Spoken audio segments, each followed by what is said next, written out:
Dicen que el destino de algunos hombres está escrito antes de que den su primer aliento. Que hay seres que no nacen para vivir, sino para marcar el rumbo de la historia, aunque el precio sea su propia condena. Este es el caso de Alejandro, el niño que fue llamado a ser rey, conquistador y dios en vida. El muchacho que en pocos años extendió su sombra desde las montañas de Macedonia hasta los desiertos de Egipto, desde el Egeo hasta las orillas del Indo. Alejandro Magno, el héroe inmortal que murió maldito. Imagina a un niño de apenas 10 años, de mirada intensa, de carácter indomable. No era un príncipe cualquiera. No era un heredero más en la Grecia convulsa de su tiempo. Alejandro estaba convencido de que su sangre era distinta, y quienes lo rodeaban lo alimentaban con esa certeza. Su madre, Olimpia, le susurraba que descendía de los dioses. Su padre, Filipo II de Macedonia, le exigía que fuera mejor que todos los hombres. Y los oráculos repetían que su nombre estaría grabado para siempre en la historia de los mortales. Pero, ¿qué significa ser elegido desde niño para cargar con semejante destino? Significa crecer sin infancia, vivir sin pausa y sin descanso, con la sombra de la grandeza persiguiéndote a cada paso. Significa que no puedes fracasar, porque hasta los dioses parecen estar mirándote. Alejandro, desde muy pequeño, mostró un rasgo que marcaría toda su vida, la ambición desmedida. No se conformaba con ser príncipe, no quería ser simplemente heredero. Quería ser dueño del mundo. Y cada palabra que escuchaba, cada lección que recibía, solo reforzaba esa obsesión. Aristóteles, su maestro, no lo educó como a un niño, sino como a un líder destinado a mandar. Le enseñó filosofía, ciencia, literatura, pero sobre todo le inculcó una idea peligrosa, que él estaba llamado a superar a todos los que vinieron antes. Y Alejandro se lo creyó. Creyó que su misión era ser más grande que Aquiles, más astuto que Ulises, más imponente que cualquier rey o emperador que hubiera existido. La historia de Alejandro no comienza en las batallas, ni en los imperios conquistados, sino en esa infancia marcada por la grandeza y por la maldición de nunca ser suficiente. El niño al que se le negó ser humano, porque se le exigió ser leyenda. Y ahora, querido espectador, te lanzo una pregunta. ¿Qué habrías hecho tú si desde tu niñez te hubieran convencido de que estabas destinado a conquistar el mundo? ¿Habrías aceptado esa carga o te habrías rebelado contra ella? Porque Alejandro no se rebeló. Al contrario, abrazó esa profecía, la convirtió en su obsesión y en su condena. Esto es apenas el comienzo de una historia que vas a escuchar como nunca antes te la han contado. Un relato de gloria y oscuridad, de victorias imposibles y de secretos prohibidos que aún dividen a los historiadores. Mano blanca indicando hacia la derecha y antes de seguir, quiero hacerte una invitación. Si te apasiona descubrir los secretos ocultos de la historia, si quieres escuchar relatos que combinan épica, misterio y verdad incómoda, suscríbete ahora mismo a este canal y activa la campanita. En Crónicas Prohibidas de la Historia no te contaremos la historia como en la escuela, aquí la escucharás como jamás la imaginaste. Volvamos a Alejandro. Cuando era apenas un muchacho, hubo un episodio que reveló su carácter y dejó claro que no era un príncipe ordinario. En una ocasión, un caballo salvaje llamado Bucéfalo fue llevado al palacio. Nadie podía domarlo, mordía, coceaba, se resistía a todo intento de montarlo. Los soldados se burlaban, los nobles lo consideraban una bestia inútil. Pero Alejandro, con apenas 12 años, se acercó al animal y comprendió algo que los demás no vieron. El caballo tenía miedo de su propia sombra. Lo giró hacia el sol, lo acarició con firmeza, y con una calma imposible para su edad, lo montó y lo hizo suyo.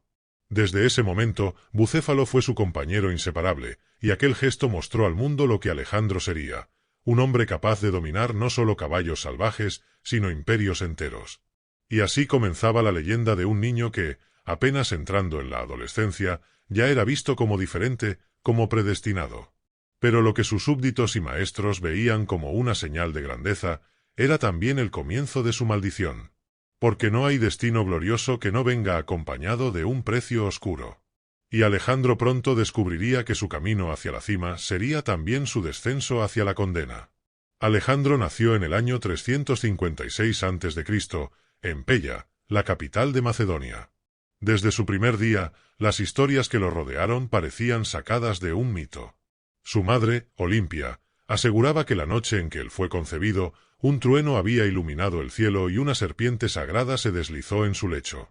Para muchos, ese relato no era más que una fantasía, pero para otros era la señal de que aquel niño no sería un simple mortal. Su padre, Filipo II, había convertido a Macedonia en una potencia militar imparable. Era un hombre duro, ambicioso, y esperaba de Alejandro nada menos que perfección. Desde niño, el pequeño escuchó que tenía que ser más fuerte, más rápido, más inteligente. No había espacio para la debilidad. Y cada palabra de su padre lo marcaba como un hierro al rojo. En las cortes griegas, los rumores crecían. Decían que Alejandro era hijo de Zeus, que Olimpia había sido tocada por el rayo del dios y que el muchacho llevaba en sus venas sangre divina. Alejandro creció escuchando estas palabras, y aunque nadie podía probarlas, él las aceptó como verdad. Y es que cuando el mundo entero te repite que eres diferente, terminas creyéndolo. La infancia de Alejandro no fue la de un niño común. Mientras otros jugaban, él entrenaba. Mientras otros corrían por los campos, él escuchaba discursos de filósofos y aprendía tácticas de guerra. Aristóteles, su maestro, lo educó en las artes de la lógica, la medicina y la filosofía, pero también le mostró algo más peligroso, la grandeza de los héroes de la Ilíada y la Odisea. Alejandro leía sobre Aquiles y no lo veía como un mito, sino como un modelo a superar. Soñaba con emular sus hazañas y, sobre todo, con grabar su nombre junto al de los dioses. Los presagios no dejaron de acompañarlo. Los oráculos de Delfos advertían que aquel niño estaba marcado para cambiar el mundo. Y los sueños de Olimpia eran interpretados como señales divinas, fuego, rayos y serpientes que anunciaban poder y tragedia. Pero junto con esos presagios llegaban las advertencias. Algunos sacerdotes decían que Alejandro sería grande, pero que su vida estaría teñida de sangre. Que su gloria sería tan brillante como breve. Y esas palabras, repetidas en su niñez, fueron como un eco oscuro que lo acompañaría hasta su último día. Aun siendo un niño, Alejandro mostró una fuerza de carácter que asustaba incluso a los adultos. No aceptaba el no como respuesta. Cuando se proponía algo, lo conseguía, sin importar el costo. Esa determinación se convertiría en su mayor virtud y en su mayor condena. En uno de los banquetes de su infancia, escuchó a unos embajadores persas hablar del vasto imperio de Darío. Alejandro, con apenas 10 años, preguntó con frialdad, ¿qué necesito para gobernar como él? Los presentes rieron, pensando que era una ocurrencia infantil. Pero Olimpia no rió. Ella sabía que en esas palabras se escondía la obsesión que marcaría la vida de su hijo. La educación de Alejandro también incluyó algo esencial, la guerra. A los 13 años, ya era capaz de dirigir escuadrones en entrenamientos. Su mirada ardía con una mezcla de pasión y rabia. No le bastaba con aprender, quería demostrar que estaba listo para comandar. Y Filipo, aunque orgulloso, temía a veces la intensidad de aquel niño que parecía no tener miedo de nada. Cada profecía, cada palabra de grandeza, cada entrenamiento extremo fue moldeando a Alejandro como a una espada afilada. Una espada destinada a cortar imperios, pero también a destruirse a sí misma con la misma intensidad. El pequeño príncipe de Macedonia no era un niño, era ya una sombra proyectada hacia el futuro. Una sombra que pronto se transformaría en el sol más brillante del mundo antiguo. Pero el brillo intenso siempre quema demasiado rápido. Y aunque en ese momento nadie lo sabía, Alejandro estaba condenado desde su nacimiento. El destino se adelantó. Alejandro tenía apenas 20 años cuando la muerte de su padre, Filipo II, lo obligó a ponerse la corona. Fue un asesinato, un magnicidio lleno de intrigas y sospechas. Algunos decían que Olimpia, su propia madre, había estado implicada. Otros apuntaban a rivales políticos. Lo cierto es que, de un día para otro, Alejandro dejó de ser el hijo del rey para convertirse en el monarca de Macedonia. Un joven de 20 años, en una Grecia dividida y convulsa, no debería haber tenido posibilidades. Muchos pensaron que sería un gobernante débil, una transición efímera hasta que otro hombre más experimentado reclamara el trono. Pero Alejandro no estaba dispuesto a ser un rey provisional. Desde el primer momento mostró que había heredado no solo el trono de su padre, sino también su ambición desmedida. Nada más ascender, sofocó rebeliones internas con una rapidez brutal. Ciudades que dudaron de su autoridad fueron sometidas sin piedad. Una de las más recordadas fue Tebas. Cuando intentaron levantarse contra él, Alejandro arrasó la ciudad hasta los cimientos. No dejó piedra sobre piedra. Miles murieron, y los sobrevivientes fueron vendidos como esclavos. El mensaje era claro: desafiarlo significaba desaparecer. Ese episodio marcó para siempre su reputación. Grecia comprendió que aquel joven no era un rey de transición, sino un conquistador en ciernes. El mismo Aristóteles, su maestro, habría quedado atónito ante la determinación de su antiguo alumno. Alejandro no solo quería gobernar, quería que el mundo le temiera. Pero había algo más. Desde joven, Alejandro creía que su destino estaba más allá de Grecia. El trono de Macedonia era apenas el inicio, una simple base para lanzarse a la conquista del imperio persa. Un imperio que parecía invencible, con ejércitos innumerables y riquezas inconmensurables. Pero para Alejandro, era solo un desafío más que debía ser superado. Se dice que en aquellos años su obsesión con Aquiles alcanzó su punto más alto. Visitaba su tumba, se inspiraba en sus gestas, y juraba que él sería aún más grande. El recuerdo del héroe griego era como un espejo en el que se miraba cada día. Y cada vez que veía su reflejo, sentía que la sombra de Aquiles lo empujaba a buscar más gloria, más conquistas, más poder. Su ejército lo siguió con una mezcla de miedo y devoción. No lo veían como un joven inexperto, sino como un líder nacido para comandar. Su carisma era tal que los hombres estaban dispuestos a marchar hasta los confines del mundo por él. Y Alejandro alimentaba esa fe con discursos encendidos, con promesas de gloria y riquezas, pero sobre todo con la convicción de que marchaban junto a un hombre tocado por los dioses. El joven rey se había convertido ya en una figura legendaria dentro de su propio tiempo. La profecía de su infancia parecía cumplirse: no era un gobernante más, sino un elegido para cambiar la historia. Y mientras las ciudades de Grecia temblaban ante su poder, Alejandro ya tenía sus ojos puestos en un objetivo mucho mayor: Persia. Era solo cuestión de tiempo para que ese muchacho de 20 años se enfrentara al imperio más grande del mundo y lo pusiera de rodillas. El sueño que había crecido con Alejandro desde niño por fin estaba al alcance de su mano: enfrentarse al coloso persa. El imperio de Darío III era vasto, poderoso, y muchos lo consideraban invencible. Sus ejércitos se contaban por cientos de miles, sus riquezas parecían inagotables, y sus tierras se extendían desde Asia Menor hasta el corazón de Mesopotamia. Para cualquiera, atacar Persia era una locura. Para Alejandro, era simplemente el siguiente paso en su destino. Con apenas 22 años, cruzó el Helesponto al mando de 40.000 hombres. Una cifra ridícula si la comparamos con las fuerzas persas. Pero Alejandro sabía que no necesitaba números. Lo que tenía era algo más poderoso: la convicción de que él y sus hombres estaban destinados a cambiar el mundo. Al pisar suelo asiático, ofreció sacrificios a los dioses y a Aquiles. Dicen que en ese momento juró no volver a Macedonia hasta haber derribado a Darío. La primera gran prueba fue la batalla del Gránico. Las tropas persas lo esperaban confiadas, seguras de que aquel joven macedonio no resistiría el primer choque. Pero Alejandro, con una audacia imposible, cargó al frente con su caballería. Su lanza atravesó líneas, su figura inspiró a los suyos, y en pocas horas lo que parecía un suicidio se convirtió en una victoria total. El mundo empezó a susurrar que ese muchacho estaba protegido por los dioses. Tras Gránico, vinieron Isos y luego Gaugamela. Cada batalla parecía más imposible que la anterior. En Isos, Darío lo enfrentó en persona al mando de un ejército que lo superaba con creces. Alejandro, con la calma de un veterano, encontró el punto débil del despliegue persa, atacó justo donde debía, y convirtió la superioridad numérica en un caos. Darío huyó, dejando atrás a su familia y a su prestigio. En ese instante, el mito del invencible rey persa se resquebrajó para siempre. Pero la gloria de Alejandro alcanzó su cima en Gaugamela.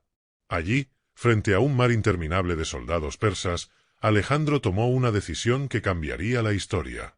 Con un movimiento maestro, rompió el centro enemigo y obligó de nuevo a Darío a huir como un fugitivo.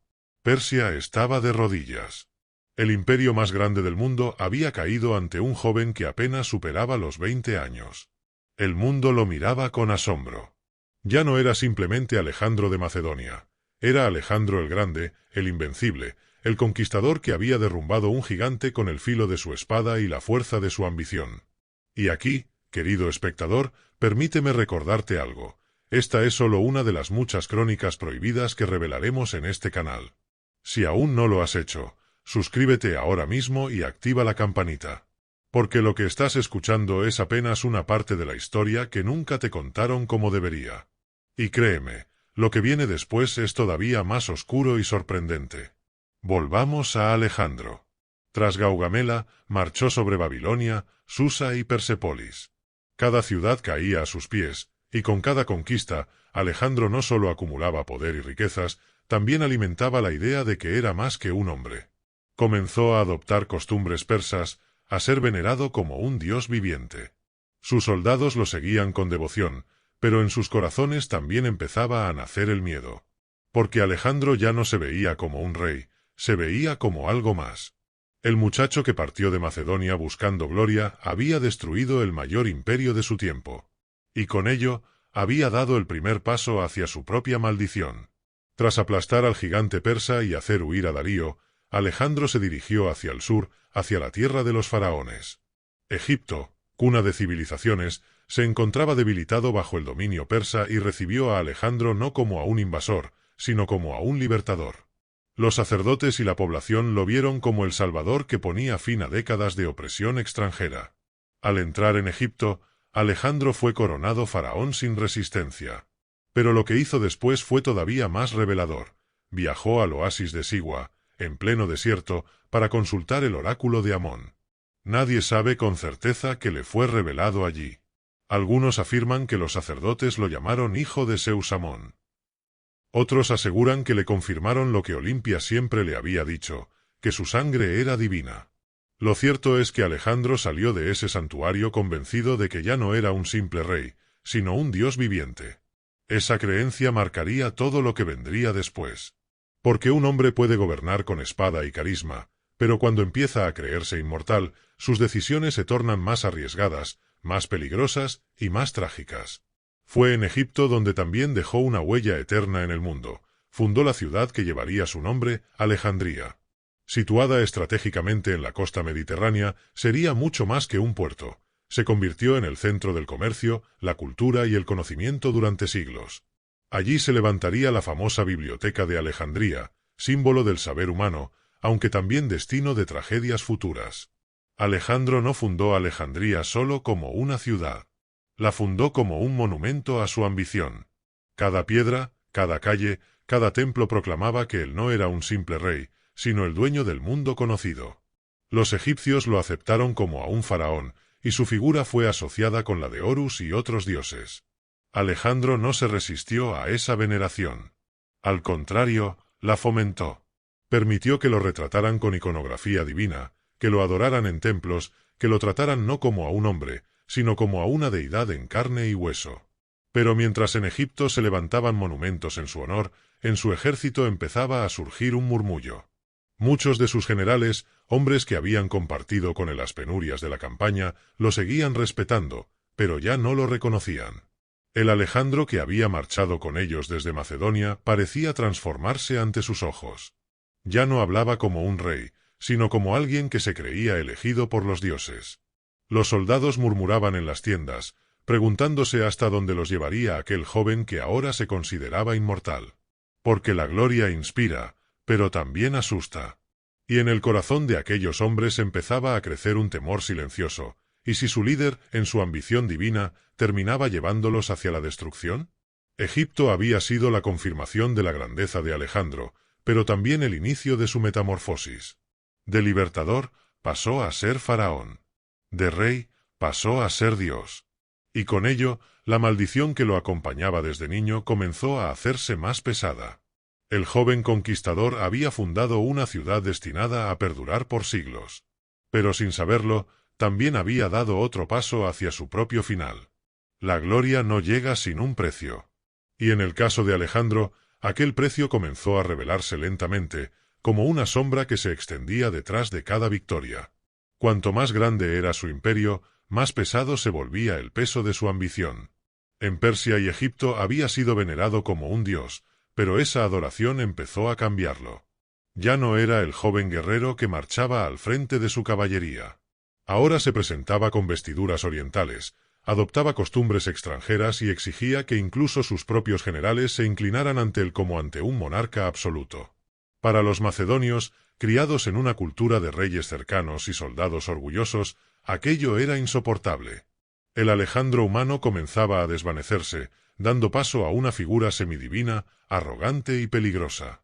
Y con ello, surgieron los primeros choques con sus hombres más cercanos. Uno de los episodios más oscuros fue la ejecución de Parmenión y Filotas, dos de sus generales más leales. Filotas fue acusado de conspirar contra él, Alejandro lo mandó ejecutar sin piedad.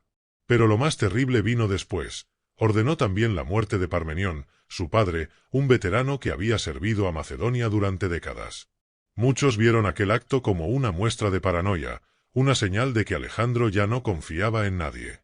La tensión aumentó con el asesinato de Clito, uno de sus amigos más cercanos.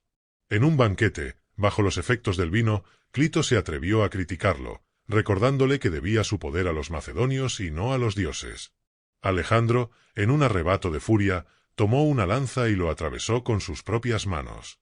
La sangre de su amigo manchó el suelo, y aunque después se arrepintió amargamente, ya era tarde. La lealtad que lo había acompañado empezaba a resquebrajarse. Los hombres lo seguían, sí, pero ya no con la misma devoción.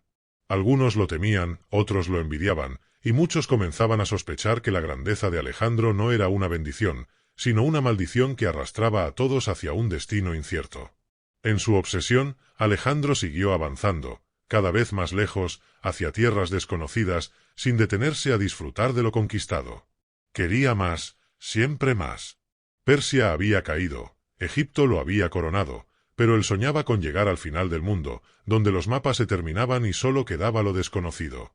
Sin embargo, su ejército estaba exhausto. Años de marchas, batallas y sangre habían desgastado a sus hombres. En las tiendas de campaña, los soldados susurraban: «Nuestro rey ya no es un hombre, se cree un dios y nos llevará a la ruina». La gloria de Alejandro se tornaba en tiranía. La ambición que lo había hecho grande empezaba a devorarlo. Y mientras más alto subía, más cerca estaba de la caída. La historia de Alejandro, hasta ese punto, era la de un héroe. Pero desde allí, empezaba a transformarse en la de un hombre marcado por la maldición de sus propios excesos. El precio de la gloria no era solo la sangre derramada en batalla, sino también la sangre de sus amigos, de sus aliados, de su propia gente. El destino que había acompañado a Alejandro desde niño comenzaba a mostrar su lado más oscuro. Había conquistado Grecia, derribado a Persia, fundado ciudades y marchado hasta los confines del mundo conocido. Y sin embargo, en lo más alto de su gloria, llegó el momento de la caída. En el año 323 a.C., Alejandro se encontraba en Babilonia, el centro de su vasto imperio. Allí, en el palacio de Nabucodonosor, celebraba banquetes interminables, rodeado de generales, consejeros y aduladores. Pero también estaba rodeado de enemigos invisibles: la envidia, el cansancio, el resentimiento y, sobre todo, la fragilidad del cuerpo humano. De repente, tras una de esas noches, cayó enfermo. Una fiebre ardiente lo consumía, debilitando día a día al que había sido el hombre más poderoso del mundo. Algunos dicen que fue malaria, otros creen que fue una infección repentina. Pero la versión más repetida es la del veneno, que alguien, temeroso de su poder absoluto, decidió poner fin a su vida con un cáliz envenenado. Lo cierto es que su agonía duró días. Los cronistas relatan que, aun debilitado, Alejandro seguía dando órdenes, intentando mantener su imagen de invencible. Sus soldados desfilaban frente a su lecho, y él, sin poder hablar, levantaba apenas la mano en señal de despedida. Aquel hombre que había hecho temblar al mundo estaba reducido a un cuerpo febril, a una sombra de lo que fue. Tenía apenas 32 años. Un hombre joven, en la plenitud de su vida, dueño de un imperio sin precedentes, y condenado a morir sin sucesor claro. Su muerte dejó un vacío que desgarró todo lo que había construido. Sus generales, los llamados diadocos, se disputaron su herencia en guerras interminables. El imperio que Alejandro había levantado en una década se desmoronó en pocas décadas. Y así se cumplió la maldición que lo había acompañado desde niño. La gloria más brillante suele ser la más corta. El destino que lo elevó hasta lo más alto fue también el que lo arrojó al abismo. Algunos decían que había muerto como un dios, regresando al Olimpo del que provenía. Otros lo vieron simplemente como un hombre que pagó el precio de su ambición desmedida. Pero nadie pudo negar que su vida fue una mezcla de luz y oscuridad, de victoria y tragedia. Alejandro Magno fue el niño que conquistó el mundo. Pero también fue el hombre que murió maldito. Alejandro ya no respiraba, pero su nombre se había grabado en la memoria de la humanidad.